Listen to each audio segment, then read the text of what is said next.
And right now, we are 2 minutes away from the end of the trading day. Romaine Bostick alongside Katie Greifeld, taking you through to that closing bell. It's the global simulcast. Carol Massar, Tim Stenovec, they join us now. Welcome to our audiences across all of our Bloomberg platforms, television, radio, our partnership with YouTube on what is setting up to be a historic day on a couple of fronts. Stocks yet again at record highs, and a very intriguing 30-year bond auction today, where we actually saw the highest yield given to bidders since 2007. Yeah, it does seem like, you know, in terms of a higher rate environment, I know everybody points to the war, but I just feel like rather than the idea of any kind of Fed cut at any moment in time, anytime soon, I think that's just not going to happen. Everything seems to point to a higher inflationary environment globally. And so get ready for higher rates, certainly across the U.S. curve, but maybe some other curves around the world. Well, speaking of the Fed, that's, Romaine, where I thought you were going to go, a historic day because of the confirmation of Kevin Warsh. It's the slimmest confirmation margin ever for the head of the central bank, and the controversial leadership transition as well. But you know what that means? He's Fed chair. Almost, not can quite. I just push back on what you said, though, Carol, too? Because, What? I mean, you're seeing today that divergence in yields, with short-term yields moving lower. Obviously, the yields that the Fed has more control over. And, of course, the long-term yields, as Katie pointed out at the top of our show, now, basically above 5%. It is interesting to see that steepener come back, at least for today. But, I mean, at least the conversations that you and I have been having, Romaine, that's not necessarily where people think it's going to go. That, you think about the short end sort of being stuck if this Fed isn't able to cut rates. That seems to be turning into maybe the redefined Kevin Warsh trade. Absolutely. Here, you're seeing, we talk a lot about the K-shaped economy. You're seeing a K-shape in stock markets, and now you're starting to see it play out in Treasury markets as well as we get the closing bells here in New York. The Dow Jones Industrial Average sitting this one out. It's going to close lower, only by about 66 points, or about 0.1%. The S&P 500 closes right around 7,444, up about 0.6%. The Nasdaq Composite up more than 300 points, or 1.2%. The Nasdaq 100 up roughly about the same amount on a percentage basis. Those are going to be record highs. And the Russell 2000, we'll just call it unchanged on the day. It's higher in the green, but only by about 1 point, or less than 0.1%. All right, going back to the S&P 500, most names in the index actually lower today, Katie, about 329 losing ground on this Wednesday, 172 to the upside, 2 unchanged. Interesting, because you did see a little bit more breadth in a green direction when it comes to the sector level. You had 6 sectors in the green. It was 7, but just flipped at the last moment here, 5 in the red. In terms of what's leading this market higher, communication services, a lot of those gains actually coming from Alphabet. Information technology higher by about 1% as well. That is the big, bright slice of green that you see on your screen. In terms of what didn't perform today, utilities down about 1.3%, typically a defensive type of sector, so it makes sense. Financials and real estate also bringing up the rear, Carol. All right, lots of green there. So let's go to some of the top gainers on my list today. Ford, got to mention Ford, number one gainer in the S&P 500. That stock up more than 13%. Shares surging in the biggest one-day gain since March of 2020. A bullish call from Morgan Stanley on the automaker drew investor attention to the company's energy storage business. Not necessarily something we talk about a lot, but maybe we should. Here's what the Morgan Stanley analyst Andrew Percoco said. He said, "We believe that there is a fairly high likelihood that Ford signs an energy storage system supply agreement with large commercial customers and potentially hyperscalers over the next few months." So playing into the AI trade, keep in mind that Ford did do a deal with the Chinese battery technology behemoth Contemporary Ampherics Technology, or CATL. And the analyst saying it is an underappreciated strategic competitive advantage for its energy storage business. I thought what was interesting is that he estimated that Ford Energy could be worth $10 billion and sees opportunity for the valuation to approach that of Tesla Energy. Well, I was about to say, this is kind of intriguing to me, because wasn't that, this has always been the narrative, I don't say always, but it's been the narrative for a long time about Tesla. And it kind of makes you wonder why we didn't hear about this, not only for Ford, but even GM, which also has similar capabilities. I agree with you. I feel like it snuck up. And why isn't it maybe talked about a little bit more, right, when Ford talks about earnings and so on and so forth. But anyway, investors noticing, and the stock up more than 13%. Just quick, I want to mention the semiconductor space, because we did get a bounce back. Certainly in the SOX, up about 2.5% as a whole today on semiconductor. I believe it closed at a record today. That name on semi was up about 11%. Sorry, I couldn't see that. And so that one was charging ahead pretty much at its best levels of the session.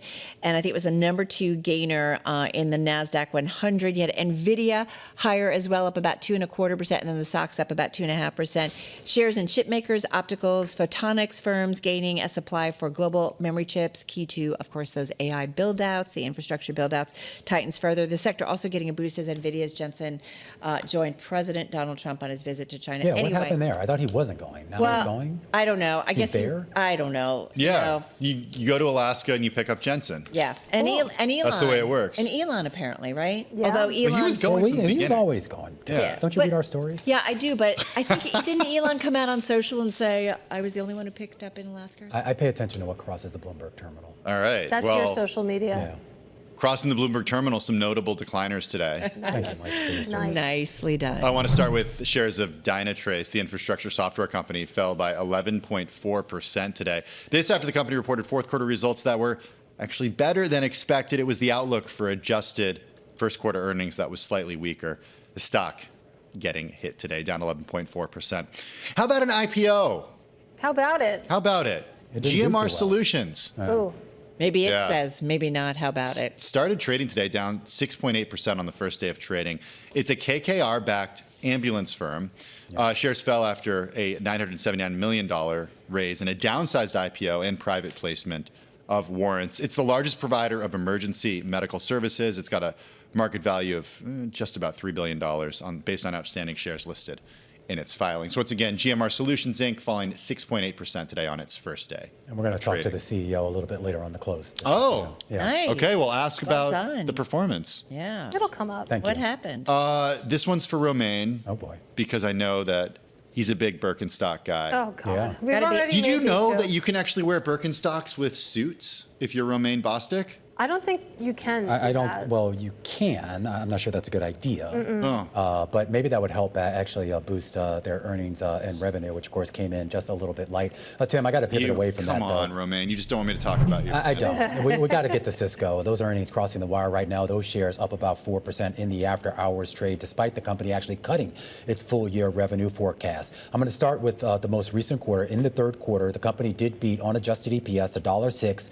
It did beat on revenue at $15.84 billion, just slightly. The company says that for the fiscal fourth quarter, it sees revenue in a range of $16.7 to $16.9 billion. That's above the $15.82 billion that the street was looking for.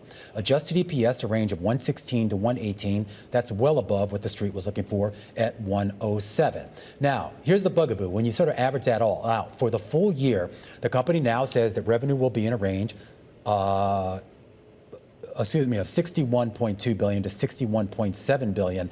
And that looks like that could come in a little bit light than what the street was looking for. Similar story on the EPS side, 413 to 417, with the average estimate being 416.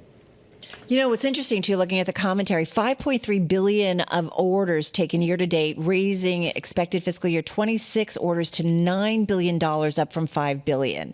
That seems like a big bump up. Yeah? Yeah, it is. I mean, this is a company that obviously has found its products, I should say, have actually found a new lease on life, given the big infrastructure build out in the AI and really the broader data center space here. And I think what everybody really wants to see, and we should point out, I mean, we're in that fiscal fourth quarter right now. So they're basically providing full year guidance for a year that's almost over. I think the real question is what happens over the next couple of years with regards to the growth trajectory. Yeah, fourth quarter revenue forecast topping estimates. Fourth quarter adjusted earnings per share, $4.27 to $4.29. This is the redhead. The estimate is for $4.16. That fourth quarter outlook above consensus. Third quarter services revenue coming in slightly below estimates, Katie. Yeah, and you can see shares now higher by about 5% after hours. It's going to be interesting to get to that earnings call expected at about 4:30. It's going to be particularly interesting to see what they say and what they're asked about memory prices. We know that when it comes to this record run that we're seeing for Cisco, that, you know, Wall Street has highlighted maybe memory prices as something that could spoil the party a little bit there. So definitely something to listen out for. Absolutely. Let's check in on the yield space real quick here before we get back to what's been happening in the equity space here. All the talk today was about the longer end of the curve here. You had a 30-year Treasury auction today that basically came in It bid on 5.04 and change here. That was the highest that the Treasury Department had to offer to bidders since 2007. Believe it or not, you're getting paid 5% on your 30-year, 5% on your 20-year. Your 10-year yield, though, still camped out at 4.47. And take note of the shorter end of the curve, the part, of course, that Kevin Warsh and the Fed controls. That is lower on the day by about 1 basis point. Yeah, it kind of gets interesting, right, when you compare that to maybe, returns in terms of equities. So it certainly gets fascinating to kind of watch this development. Hey, by the way, Cisco's up now more than 9% here in the aftermarket. So quite a pop here.